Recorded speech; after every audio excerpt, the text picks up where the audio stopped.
Yeah, Big Nasty, Hall of Fame Tampa Bay Buccaneer fan, baby. This is Mike Allstott, Tampa Bay Buccaneers, and you're listening to the Cannon Fire Podcast.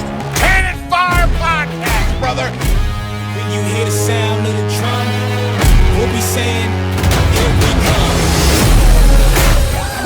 Yeah, here we come. Hey, here we come. Check our house, man. All right, we're good. Kicking these balls. Here we come. Yeah, here we come.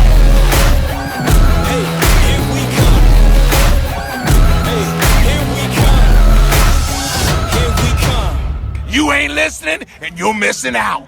Woo!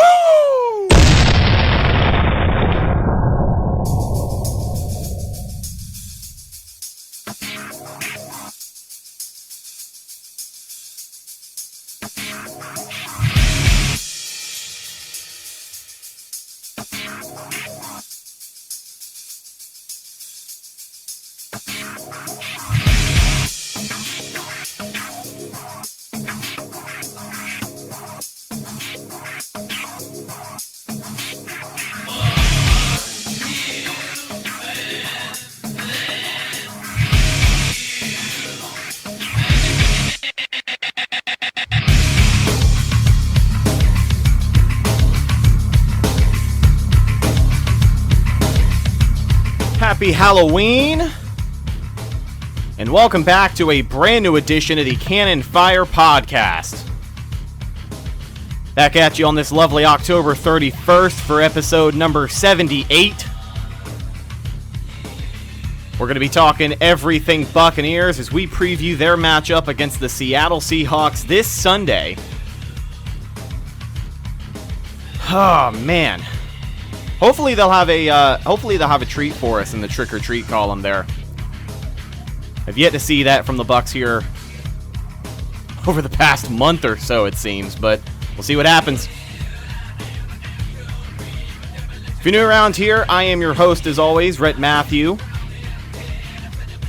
Joined alongside me is normally Mr. Bucs Football Evan Wanish, but he is out today.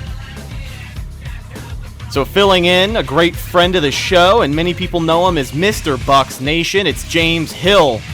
James, how are you today, my friend? Good, Red. Again, thank you for having me on. Greatly appreciated. Happy Halloween. Yeah, right?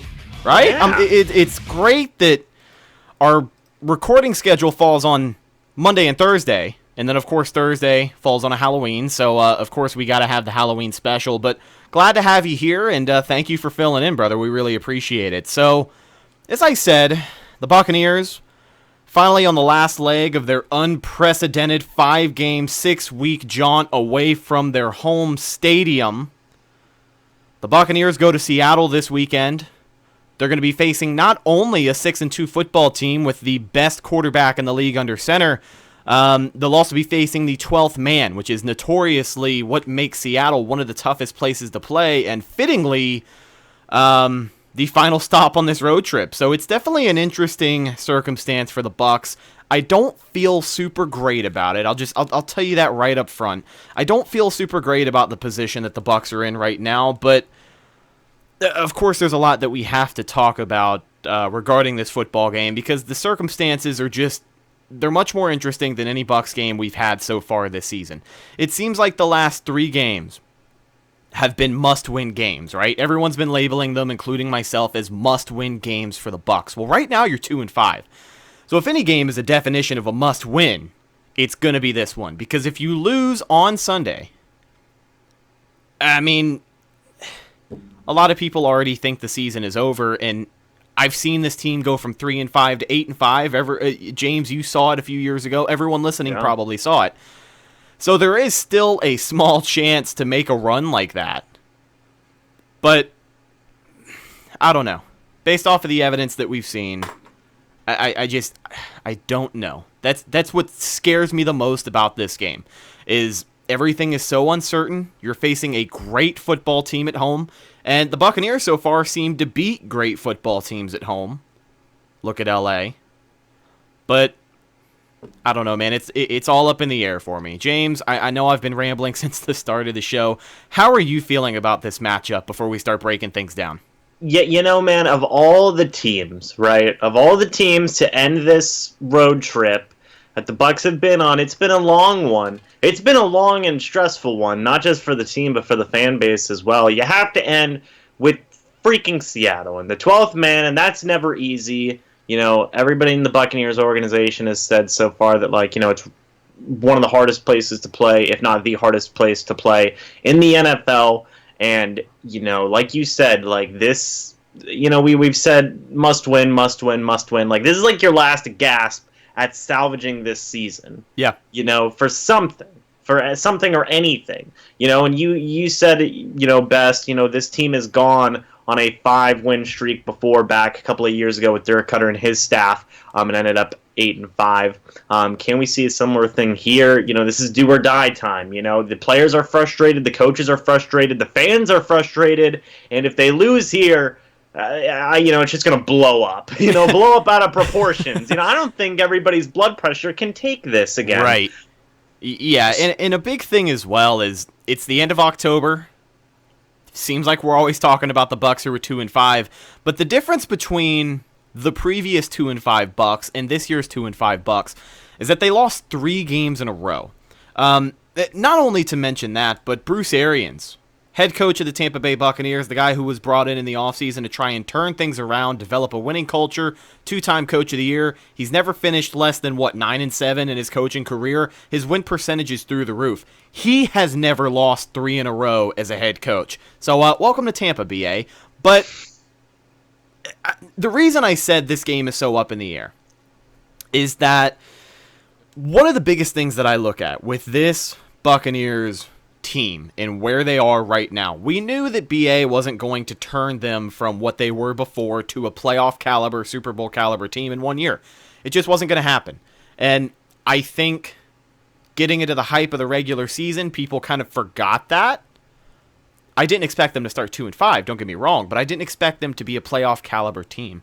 But you're 2-5 right now. And what I'm trying to say is that the Bucs are the most pissed off they've ever been to be at 2-5. I feel like they're one game away from finally grasping that mentality, the BA system. I feel like guys are finally starting to buy in because after last Sunday's game, there was a different feel to that locker room, which, I mean, that's just what I picked up from all of our, fellow media for the Buccaneers, Mark Cook, Jenna Lane. A lot of people are throwing information out there that presents this tense atmosphere in that locker room after Tennessee.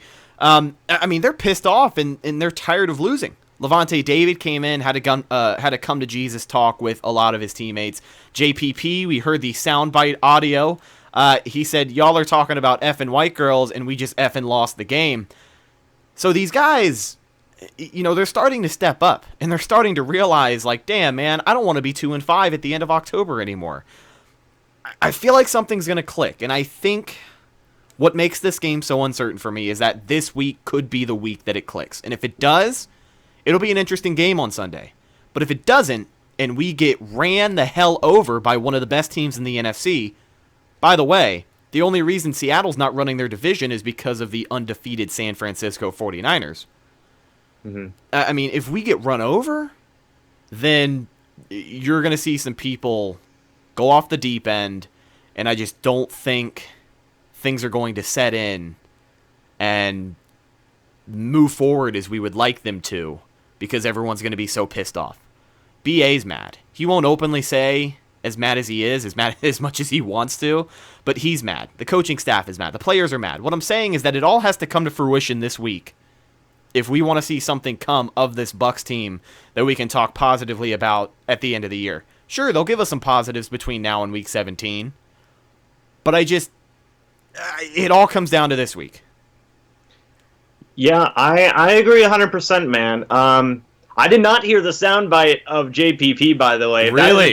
If that is a direct quote, that is hilarious. Yeah, that was verbatim. That was what he said. Y'all are talking about effing white girls, and we just lost the effing game. That's incredible. I had saw it reported that was out there. I didn't know that there was a soundbite to go with it. But I will say, exactly like you said, it's either BA's mentality settles in now, or players are going to start to not care. That's as simple as it's going to be. And we might have seen maybe hints of that with certain players last week versus Tennessee, but this is really going to be do or die now as to whether or not these players are going to buy into BA and what his staff are doing, or some of them are just going to shut down, and the season is going to be in a really rough shape at that point. It's a tough situation right now. They really do need to get a win here. We can't say that enough. We've been saying that for weeks now. But Bruce has even said, stuff just isn't clicking. I don't know why stuff isn't clicking, but I'm going to figure out why it's not clicking. I'm going to fix it. The leaders need to step up. Jameis Winston, JPP, Levante David, Mike Evans. There's a lot of leaders on this team, and they need to step up, and they need to start taking charge, and they need to start getting these guys in line, because there's not a lot of time left to fix this situation, and Bruce is all about winning now.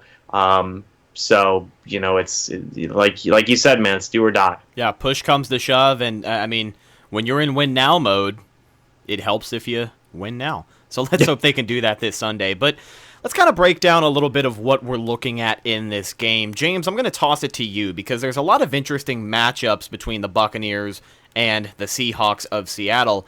What are some things that you're looking at in your preview specifically for this Sunday's game? Well, first things first, when I look at, the Buccaneers offense versus the Seattle Seahawks defenses, I look at Bobby Wagner, and he's the captain of that defense, and they've lost a lot of pieces. A lot. Yeah. You lost Earl Thomas. You lost Cam Chancellor. You lost Richard Sherman. You lost Brandon Browner. You lost all these really good players. Justin Coleman as well, who was there, who did some pretty good things. Michael Bennett, who was there, who did some pretty good things. All of those guys are gone pretty much, except for Bobby Wagner and KJ Wright as well. And those two guys, I think, are two of the best players on this Seattle Seahawks defense. They can do a lot, okay? And the Seattle Seahawks defense is pretty good. They have some very good young players. Cornerback, is it Shaquille Griffin? Is Shaquem I know they've got the twins. They've got both of the brothers on that football team. The one who plays linebacker is Shaquille Griffin, and then I believe the other one is Shaquem Griffin, that's right. So, you have the Shaquem Griffin at the outside cornerback spot. I think he's a very highly underrated cornerback. I think he can cause some problems for the Buccaneers offense. I think you still have Bobby Wagner. Like I said, he's one of the best linebackers, if not the best linebacker in the NFL. You have KJ Wright, who does some really good things as well. You also have former Buccaneers safety Bradley McDougall in the backfield, who has done some stud. Yeah, he's been shocker, shocker. Yeah, Who right? would have guessed that a Buccaneers player leaves the team and is good for their next team? But Bradley McDougall's a really good safety as well. He's filled in very well for Earl Thomas since he has left. There's still some good pieces there on the Seattle Seahawks defense, and versus a Buccaneers offense right now, Rhett, which, this is a stat that might make you cringe a little bit, but they've had 11 turnovers the past 2 games. You love to hear it. That's really bad. Yeah. That's really bad. And that's been one of my biggest things this year with this Buccaneers offense is, please, guys, just for the love of God, stop turning the ball over. And it's insane because, I think one of the only thing that salvages that specific stat for us on the turnover ratio is that, believe it or not, the Buccaneers still lead the NFL in points scored off of turnovers. So, take that for what you will. But, yeah, 11 turnovers in 2 games is not going to win you anything. No, it's not going to win you anything. That stat that you just said, scoring the most points off of turnovers, what does that stat mean exactly? Nothing. Oh, okay. Well, no, why? I do you mean that, the Buccaneers are scoring off of turnovers? Oh, no, I was just saying, looking at the turnover ratio in general, right. Yeah, it looks bad, but the defensive turnovers we do have, we're getting points off of, which, like I said, doesn't mean anything, but it's just something that salvages the thought to make it less bad than it actually is. Oh, okay, I got you. Sorry, I'm just trying to compensate, That broke my brain for a minute. No, it's all good, man. Anyway, the point I'm trying to make is that, Bruce has said this for the past 2 or 3 weeks. You're not going to win games when you turn the ball over, and they've turned the ball over a whole hell of a lot the past 2 games especially. And it's not good. Just limit your turnovers and you will win the game, The wide receivers need to start running the right routes. We got to stop fumbling the ball, and Bruce has said that he's correcting that with Jameis Winston. We got to stop having these poor miscommunications on offense. There's some stuff that needs to be fixed on the offensive side of the ball, and I know people have really pointed to, oh, well, we get a lot of good yards and, this, that, and the other, but, when you have these problems, when you have these turnovers, that's the biggest problem, in my opinion, of the team right now. Yep. These last 2 weeks have been these turnovers, and you're going up against another really good Seattle Seahawks defense, and you said that 12th man. Talk about communication, difficulties that could arise from that. Whenever you have a stadium as loud as the stadium in Seattle, coming down, you need to have communication that is at its best, and you need to limit those turnovers, because the Seattle Seahawks, they're not going to let up at all. That 12th man in Seattle, that's not going to let up at all. So really, when I look at Seattle's defense versus the Buccaneers offense, I see a young Seattle defense is really reloading, and it still has some really solid pieces there. And I think the crutch of this team so far these past couple of weeks has been the Buccaneers offense turning the ball over, and they just need to stop that. Also, just real quick, another thing I want to point out is they got to get more people involved in the passing game. Mike Evans and Chris Godwin, I love them both to death. They're both going to have over 1,000 yards this year, and that's going to look amazing. That's going to look amazing. But they have had such an inconsistent time at finding a third receiving target for Jameis Winston this year. It's been insanity. And it's incredible to think about, because one of the things that we boasted coming into the regular season is man, it's going to be so hard to make a decision at wide receiver 3, because you've got Brashad Perryman, but not only that, just the wide receiver talent, at least so we thought, that the Buccaneers carried into the regular season. You had guys Scotty Miller, Justin Watson, Bobo Wilson, who was on that list for a period of time.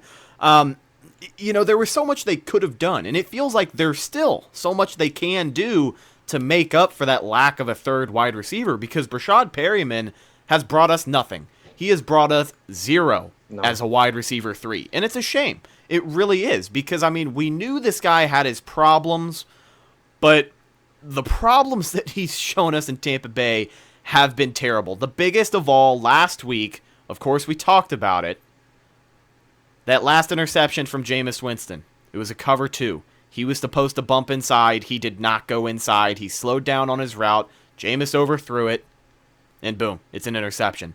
So people are going to look at that, and of course they're going to blame Jameis. And I wanted to talk about Jameis here in a second. But Brashad Perryman, he at this point he's got to shit or get off the pot. Because if he plays this week and he does nothing for us again, I don't know why he wasn't cut before the deadline. Now, the Bucs still have until, November 4th or 5th to cut him to get the compensatory pick. Right. But, for him in particular this Sunday, the pressure is on. But, yeah, like you said, you just got to have people step up in the pass game. And it's amazing that we can't do that with the talent that we have. Well, I'll tell you right now, Rhett, as I just looked it up, okay? Now, here's your receiving stats for the Tampa Bay Buccaneers this year. Number 1, you have Chris Godwin with 47 catches, 705 yards, and 6 touchdowns. Yeehaw. That's amazing. Next, you have Mike Evans, 38 catches, 662 yards, and 6 touchdowns, okay? Yeehaw. Awesome. The third best receiver on the team right now is O.J. Howard with 13 catches, 176 yards, and 0 touchdowns. We are in week, 8? 9? Yeah, right? 9. Which week are we in? We're in week 9, and our third best receiver only has 176 yards. That's just a sign, James. Let's just move O.J. Howard to wide receiver 3, right? Line him up wide, line him up out of the slot. Do what you got to do. He's a big mismatch. Why the hell not? We're not even using the guy properly anyways. So screw all that blocking nonsense. Yeah. Just have him line up on a route every single snap. Yeah, but that just goes to show my point that I was saying, which, I do want to say this. Targeting Mike Evans and targeting Chris Godwin, that can work. That can work. But you need to have a little bit more balance there. The Bucs have not had that this year. O.J. Howard hasn't been able to do much this year. Cameron Brate, he's playing sparingly. Brashad Perriman, he hasn't done anything, like you said, which was extremely disappointing for me because I was very excited whenever we signed him in the offseason. Yeah.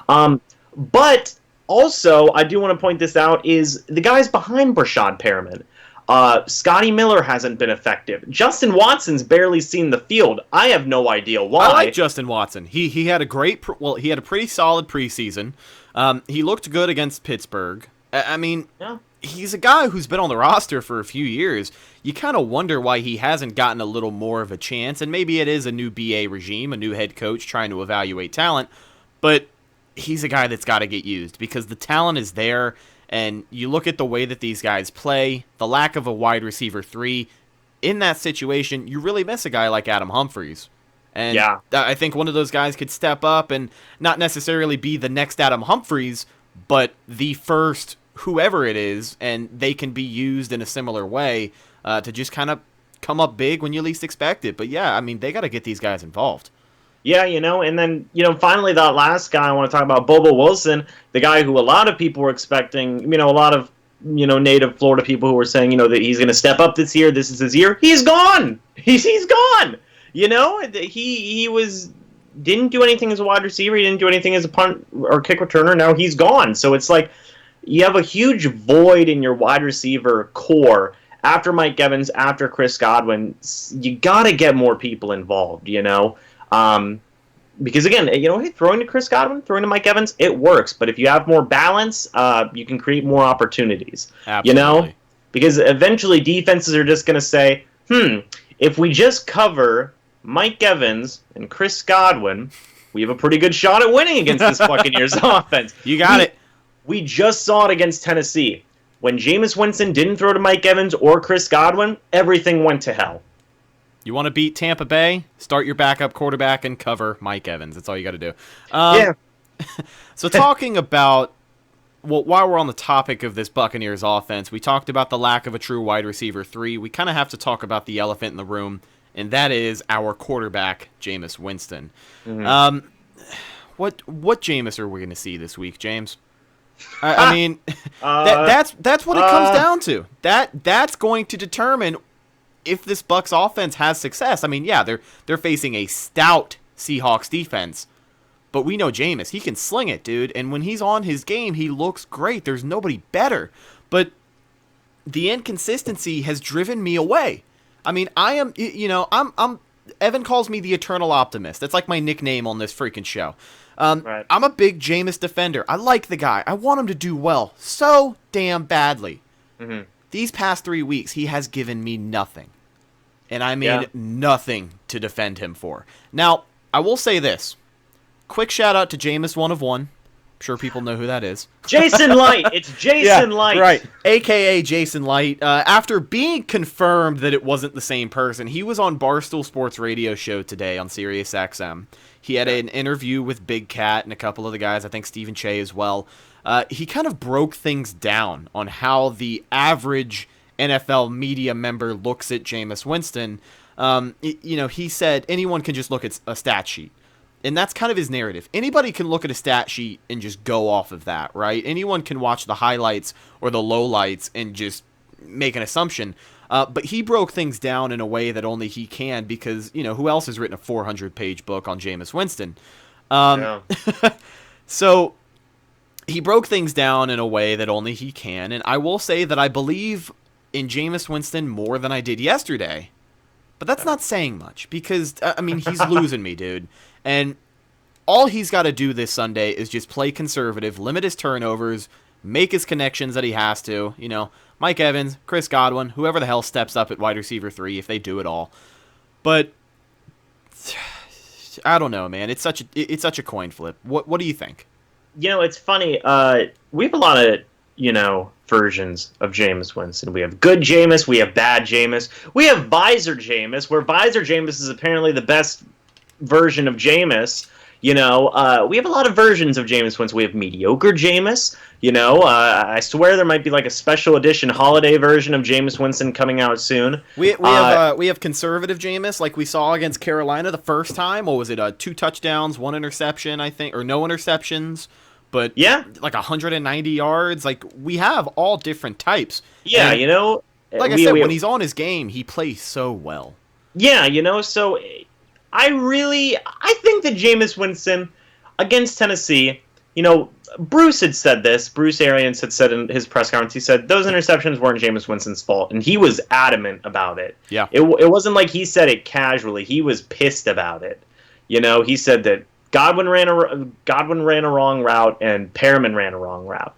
And they even asked him later in the press conference. They said, well, what was the miscommunication with Jameis and the receiver on this play? And he goes, no, not Jameis. It was the wide receiver's miscommunication, And that struck me as really interesting because I was like, wow, he really defended Jameis Winston here. Oh, yeah. Like adamantly, angrily defending Jameis Winston. So I think last game Jameis Winston played well enough to win. The miscommunication with his receivers really hurt him. And I think that, coming into Seattle, he's upset. This is the most upset I've seen Jameis in a while. We saw it in the game. I think you had tweeted out something during the game. Rhett, was it when he was screaming at the referees? Yeah, and you said, yeah, man. You said, number 3's got to calm down, and he was fired up. Man, and even after the game, when they were taking questions, he looked upset. He walked off of the press conference basically in the middle of a question almost. Right. So he's fired up. Definitely not Baker Mayfield proportion of walking out of a press conference, but we have definitely seen a more serious side to Jameis Winston, and that just goes back to what we said earlier. These guys are tired of losing, and it's finally getting to them, and they're finally at the point where they're like, damn, man, we had one game that we had in the bag that our rookie kicker lost for us, but aside from that, there's been so many chances, and granted, the one in Tennessee was taken away by some bad officiating, but there have been so many chances to just right the wrongs, to get there, to take that step. And they're tired of not being there yet because this is a team that wants to win with a coaching staff that wants to win. It's just all going to come together.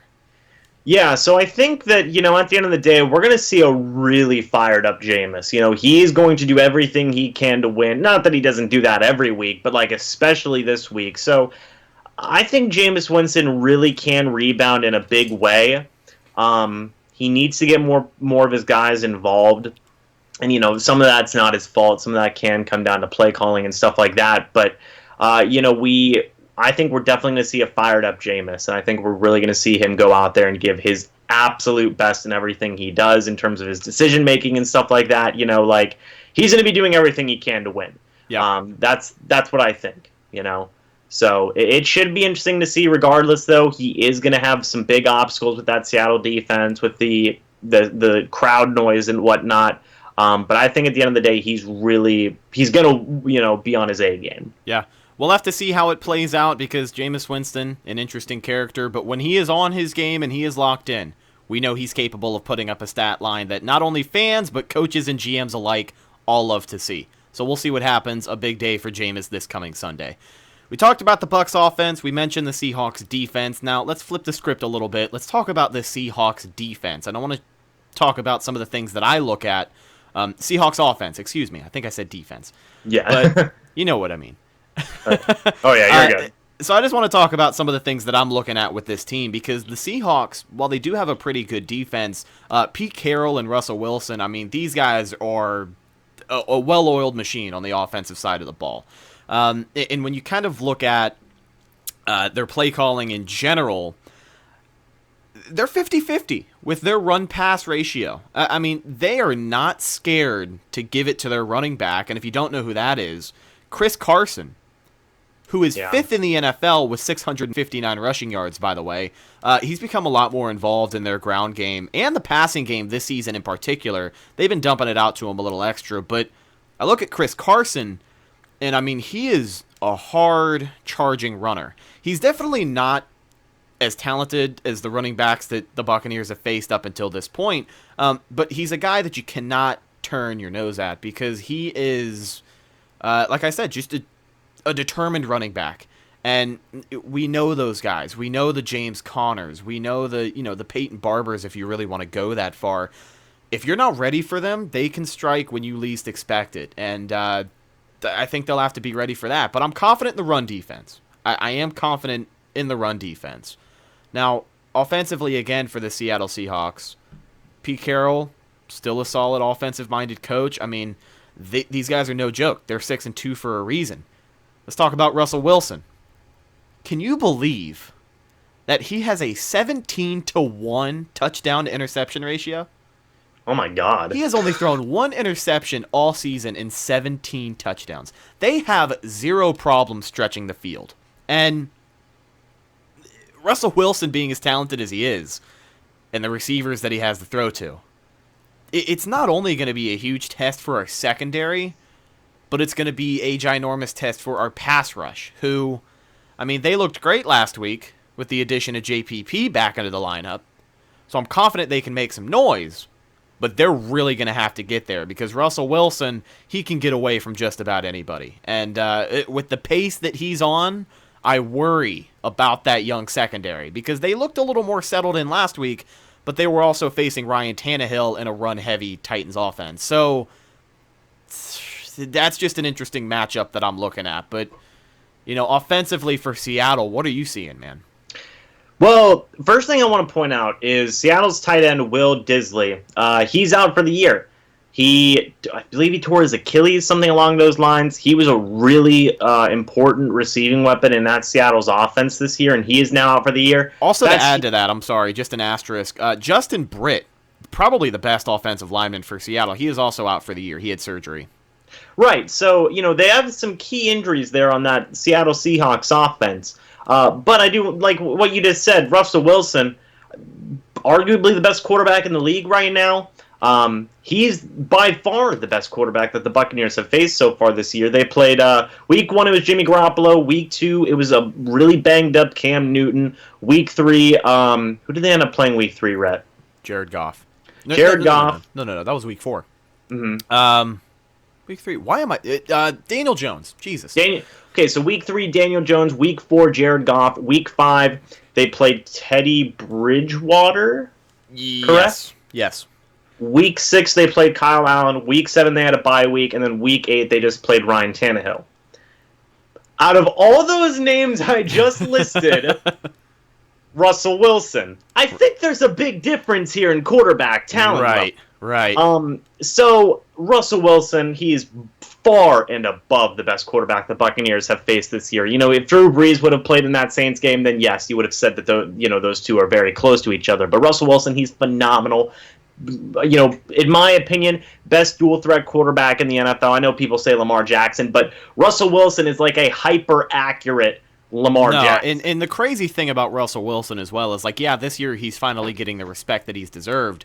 But while you have your Patrick Mahomes, your Deshaun Watsons, your guys like that, Lamar Jacksons, Russell Wilson's been getting it done every year.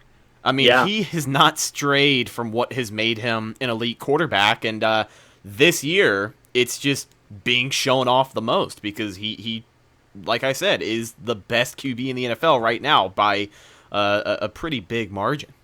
Yeah, so, you know, I'm obviously very worried about Russell Wilson, not just for what he can do with his ability as a passer, but as a runner as well. Sneakily good mobile, not even sneakily, good mobile quarterback, you know? Yeah. And Bruce had, iterated whenever they played Carolina back in week 2. They said, you know, we're going to have to be worried about Cam Newton's mobility. You can say the same thing for Russell Wilson in spades. So not only am I worried about Russell Wilson, I'm also worried about the Seattle Seahawks receivers. You have Tyler Lockett, who has been really underrated this year, in my opinion. He's done some really good stuff. And then you have the rookie DK Metcalf, who everybody fell in love with because he basically looked like a superhero in the combine in terms of his physique. He looked like one of the Monstars from Space Jam, right? Yeah. Like, something happened, and he just ended up with these freaking superpowers. And yeah, at the wide receiver position, he is ridiculous, like for a rookie too. I mean, he has just got the build of a freaking linebacker out here catching passes. Yeah, you know, so all he needed to do was learn how to run routes, and what better guys to help you than Pete Carroll and Russell Wilson? So you got to look out for both those receiving targets. Russell Wilson is phenomenal. Chris Carson, like you said, I'm super confident in the run defense, like insanely confident. We have the best run defense in the NFL right now. The Tampa Bay Buccaneers do. You know, we've gone up against such good running backs this year. Christian McCaffrey twice, Alvin Kamara, Todd Gurley, Derrick Henry. I'm sure I'm missing a running back or two in there, but the point is that the Buccaneers have gone up against so many good running backs this year. Chris Carson is just another one in line. Yeah. And it's going to be another test, but the Bucs run defense has held up every single time, except for maybe that one game against Kamara. But even then, they still held him pretty well in check. So yeah, I mean, in that game in particular, Kamara really shined through the passing game. That was when they got him the most involved, and that's when he just snuck up to bite us. But yeah, right. On the ground, I remember making a point on the show that he didn't have a blockbuster day, and even Christian McCaffrey the second time around, right? He got us in the passing game a little bit, but on the ground, they held him, aside from 2 touchdowns, but those were from 10 yards out. And, we don't talk about the one where Devin White got stiff-armed to hell. We don't mention that. Oh, yeah, I know. So the point I'm trying to make here is that this Seattle offense, they have some good pieces there, Russell Wilson being the best one out of the bunch. He's the best player on the Seattle Seahawks team. So I feel like, you got to contain Russell Wilson's mobility. We have some fast linebackers. You have Levante David. You have Devin White. They have got to be on point in this game. They have to take charge. The young secondary, like you said, they've been struggling all year, but I think that they really started to get some momentum, something going in their favor against Tennessee. Now, like you said, way different offenses, but, at least it was something, Right. So they also need to be on their A game here. Just the whole team needs to be on its A game, but really the secondary they need to start putting some stuff together 100%. I think a guy in that secondary who can step up and who has the most pressure to step up this week, it's not VH3 like it normally is. It is Carlton Davis, because we said on the show he had an interesting game last week, and he did, because some could say he played great. Some could say he played terrible. Both are true. He played really, really well in coverage last week, which is a big step up for him. Now, we did see him kind of shoot himself in the foot, the 2 pass interferences in a row that negated 2 interceptions in a row. Yeah. The first one was a pass interference. The second one, the tight end flopped. It is what it is.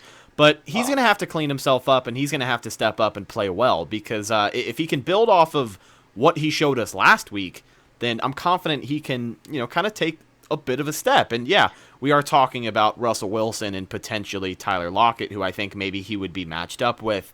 So it is a much different matchup. But from what he showed us, I think he can step up, and I'd like to see if he can do that. But he's a guy I'm going to be paying attention to in that secondary.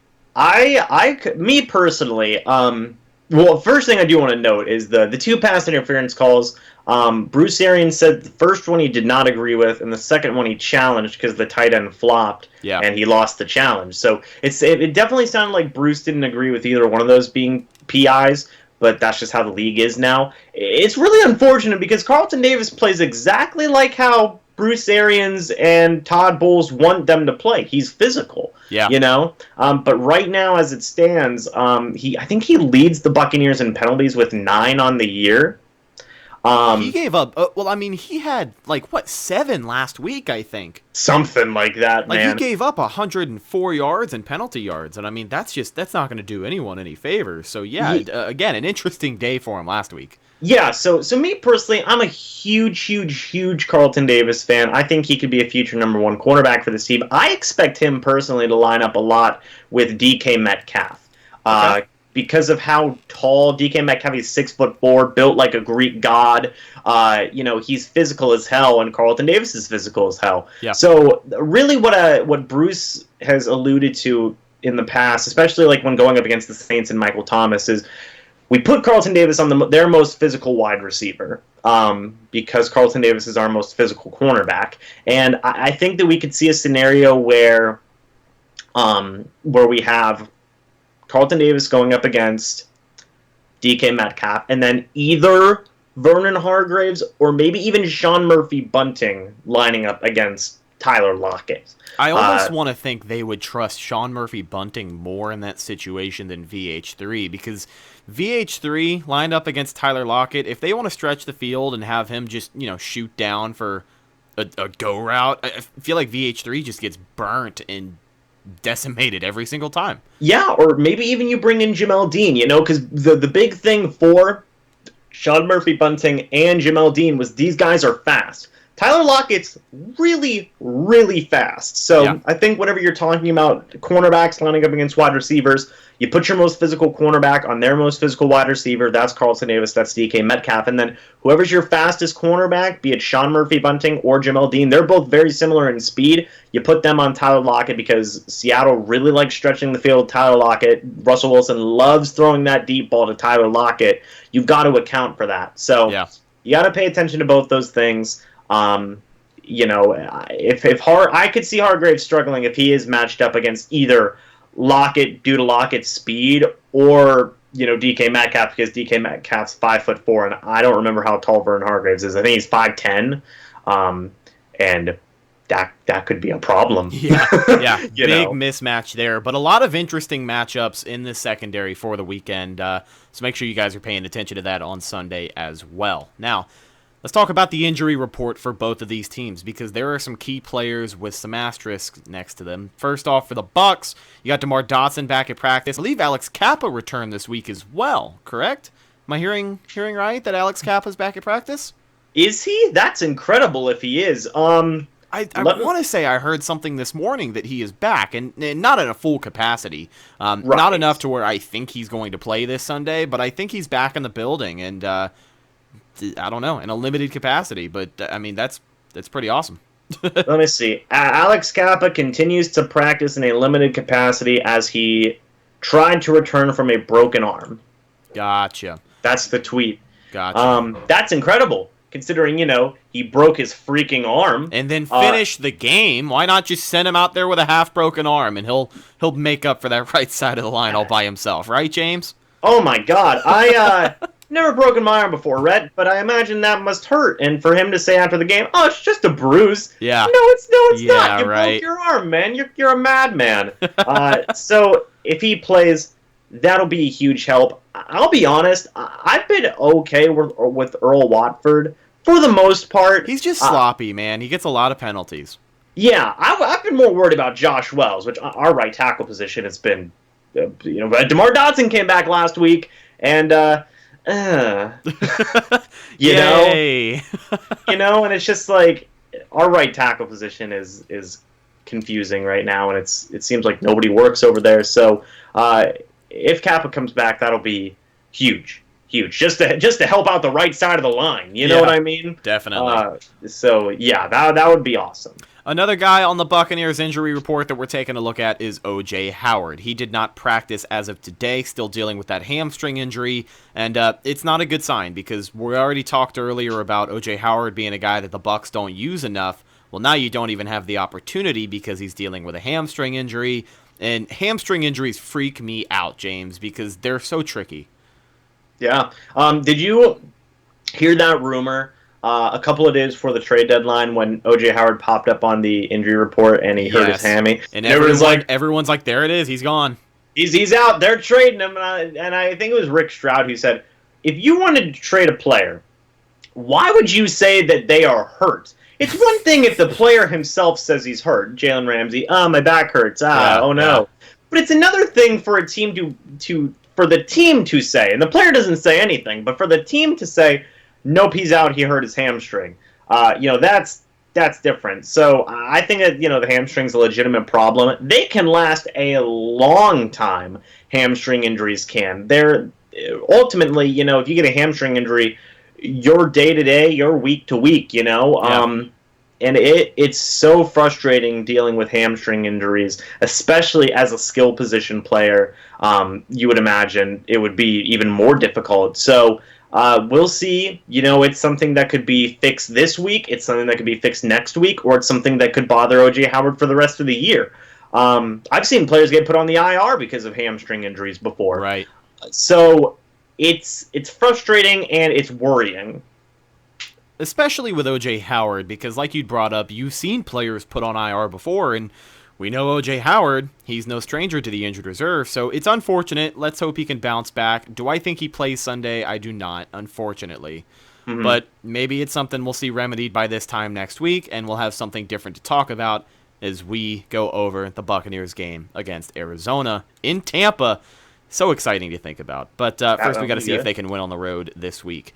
Now, taking a look at Seattle's injury report, there are a few big names that pop up there. Justin Britt, as I had brought up earlier, he's out for the year. He is arguably the best offensive lineman on that line for Seattle. And I mean, don't get me wrong, they got some studs behind him, but that's a big blow for them, and it's, in essence, a good sign for our pass rush. But let's break down this injury report a little bit more. Their injury report, some bigger names on there, is still questionable. And keep in mind, I'm getting this injury report from Seattle and not Tampa, so it's a day behind. So we're looking at Wednesday. Of course, these are all subject to change, but just some names that you should pay attention to. Safety Quandre Diggs, who I believe did not practice. Defensive end Ziggy Ansah, who I also believe did not practice. And a guy that we have talked about plenty on the show so far, wide receiver Tyler Lockett, who as of Wednesday was limited in practice. I still believe he pulls it together and he plays, but just something interesting to keep an eye on, because as good as the Seattle team is, they've got a lot of pieces that are still question marks right now, and some of those can favor the Bucs, especially having a guy like Ziggy Ansah not practice. I mean, that's a relief for any side of the line that he's lined up against. Yeah, especially on that defensive side of the ball, you have Quandre Diggs, who they just traded for from the Detroit Lions. That's a big blow to them, considering, they really wanted the safety help. And then Zeke Ansah, he's a phenomenal pass rusher. I remember a couple of years ago the Bucs wanted to bring him in to be like the all-star pass rusher for the team. So those are a couple of big pieces out there right now. Tyler Lockett, like you said, I think he plays. Even in a limited capacity, I would not take Tyler Lockett lightly. We all know that, of course. But yeah, a couple of pieces missing on that defense. If Ezekiel Ansah can't go, that'll help. Hey, that'll help. They still got Jadeveon Clowney, though, and he's my no joke. God, I forgot they had Jadeveon Clowney. Yeah? Oh, no, Rhett, why would you say that? I didn't mean to scare you, buddy. I just wanted to kind of, if he reassure you. Rhett, if he lines up against DeMar Dodson. Well, they've been watching a lot of film, so part of me believes that he's going to find himself on that right side of the offensive line more than a few times. It'll be fine. It'll be fine. Like I said, throw Alex Kappa in there with a half-broken arm, and he'll take care of business. He'll take care of business. It'll be fine, okay? Worst comes to worst, DeMar Dodson gets penalties, and we're all used to that anyway. Yeah, really. Yeah, really. He'll just hold the hell out of them all game, and I'll take it. Hey, whatever. So before we get out of here, we do a little thing on our game previews called the weekly checklist, and this week I've got 3 big things that the Buccaneers have to do in order to win. We didn't do it last week because there wasn't a game preview episode for the Tennessee Titans game, so I wasn't able to get mine out, but we're going to do it this week, and I'll see if you guys agree with me or not. James, are you ready? Yes, sir. Here we go. So on the checklist, first and foremost, Buccaneers have to pressure the quarterback. It almost seems like an obvious given every single week, but it's more important than ever because as we brought up, Russell Wilson being the dual threat guy that he is, not only can he sit back in the pocket, drop deep whenever the hell he wants to, he can run out, he can get away from everyone, and he can burn you using his feet. So you don't want to see that happen. You want to keep him under wraps. If you can pressure him and hit him, I mean, that's the best way to slow a guy like that down. So pass rush really has to show up, and I think they'll have an interesting day. I think they will show up, and I think they'll maybe not improve off of what we saw last week, but I definitely think we'll see some guys get pressure when needed. Having JPP back is a huge help because you have him on the edge and Shaq Barrett. Who are you going to block? Shaq Barrett and JPP. By the way, Shaq Barrett, 10 sacks. He got that big bonus. He did, and it's going to be awesome. They looked exactly how everybody thought they were going to look last week against Tennessee. Now against Seattle, they need to be on point. JPP, phenomenal leader, just a phenomenal guy. Same with Shaq Barrett. I love both those guys, you know, and they're both going to. I think they're both going to put in the work. They're going to lead the charge in terms of this pass rush. Vita Vea in the middle, too, has been good. I want to see more from Ndamukong Suh as a pass rusher, I'll be honest. And I do want to see more from our inside linebackers because a lot of people said when the season started that, Todd Bowles, he likes blitzing his middle linebackers. I want to see them get more in terms of getting home to the quarterback. Devin White, Levante David, I want to see more sacks from them as well. And And I do, yeah. That's a big thing as well. We kind of talk about the way that Todd Bowles blitzes the quarterback. We see, when he does blitz, we see a lot of safety blitzes. Like, we'll see, and maybe he's gotten away from it these past few weeks, but, a common theme was the late safety blitz, where you kind of have the safety come down, hang around until the snap, few seconds, then he'll rush the quarterback, and that's just not getting the job done. So utilizing those guys a little bit more, especially to the capacity that we know they can be used. Levante David, he'll get you a sack he'll get you a sack 9 times out of 10 if he's put in the right position. So it'd be nice to see those guys used. But yeah, I agree with you, Mayor Man. Yeah, you know me, Rhett. I literally cannot express how much love I have for Shaq Barrett and JPP. They're awesome. They're just awesome. Hell yeah. So JPP especially, my God, he broke his neck, and did you know he blew up his hand? I feel like incredible. I feel like people don't talk about that enough, man. I mean, first snap back from a potential career-ending injury, and he goes in there and gets a sack. So we talked a lot about when he was going to be coming back, if he's going to be in football shape or not. And as of right now, I mean, he's in football shape, ready to go. For him to build upon that, I think it's only going to do the pass rush some favors. But next here on the checklist, it's in all capitals. You have to commit to the run. I mean, you have to commit to the run. And when I say commit to the run, I don't just mean 20 runs a game. I mean 20-plus carries for one person in particular, and that person is Ronald Jones II, because Peyton Barber isn't getting it done.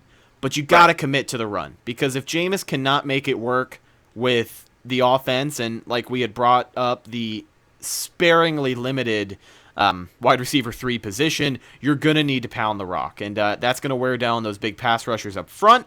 That's going to wear down the linebackers, especially Bobby Wagner, who's probably going to be all over it. But I want to see Rojo get some carries, man, and I want to see these guys commit to the run. I want 20-plus carries for Ronald Jones.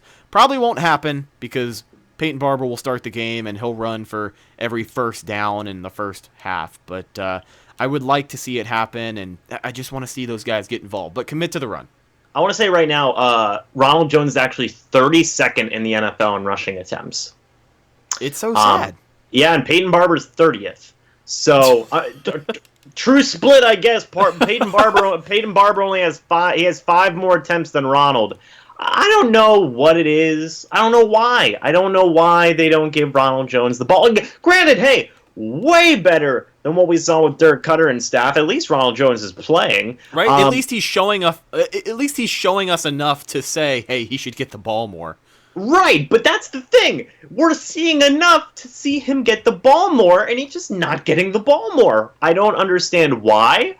After all the hype we heard from Ronald Jones, and Bruce Arians has said, I'm excited to see if I can use him in similar ways to how I use David Johnson. The hype was there. We saw it in training camp, we saw it in preseason, and then so far in this regular season, it's just been like, we're going to split it. And it's like, right. It's literally, that's a 50-50 split. And you've even seen Dario Ngabawale getting some snaps. And it's like, dude, just let Ronald Jones be the 3-down back. Like, why? Why do you have to do... Anyway, rant over. Get Ronald Jones the ball more.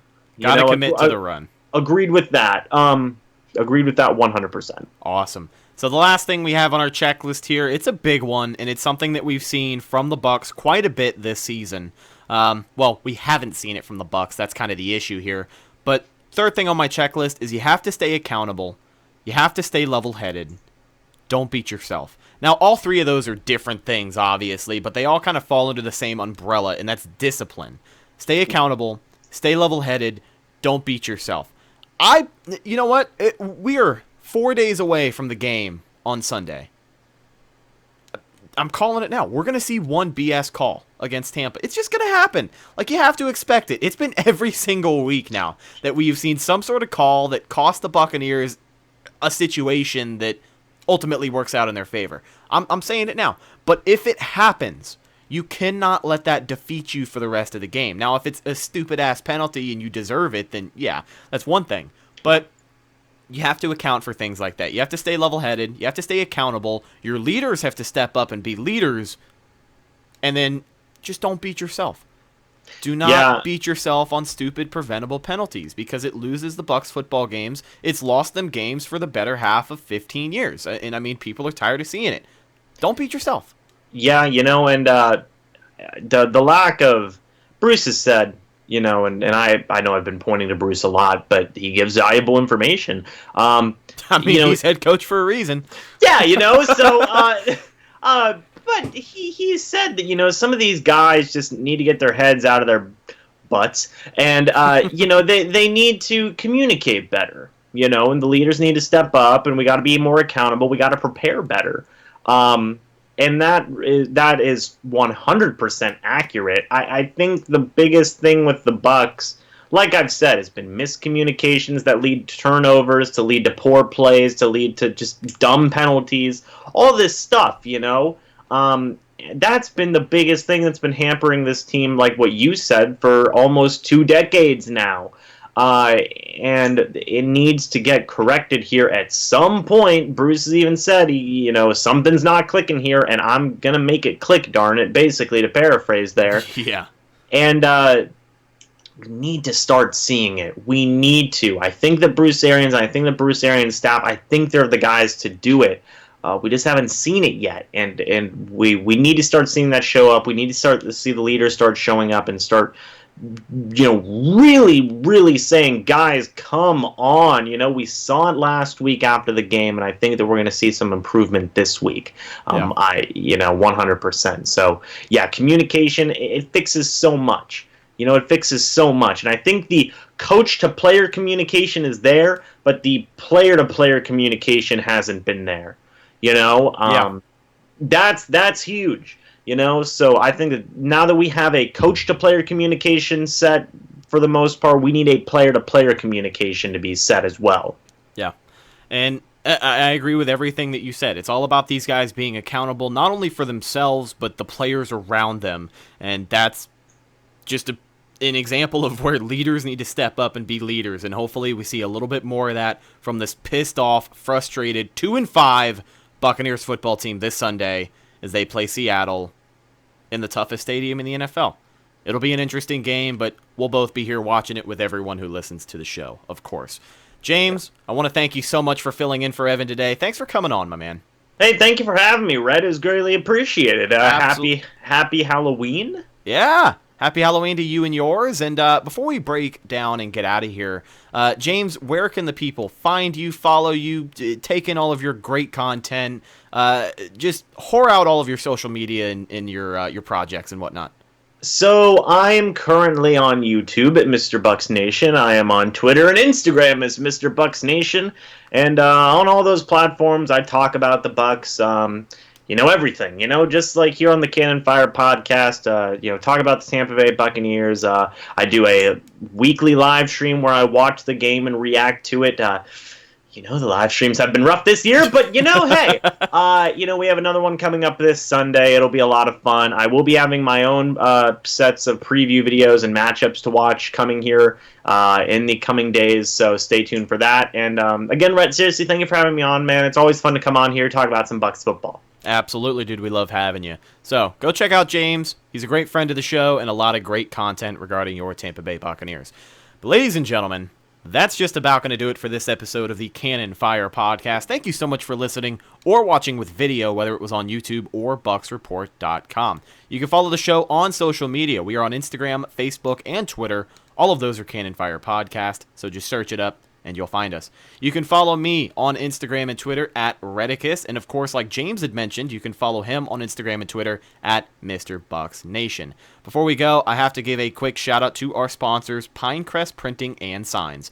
Do you need an image for your business? Well, Pinecrest Printing has got you covered in more ways than one. They've been providing the Tampa Bay business community with quality commercial printing and design since 2001.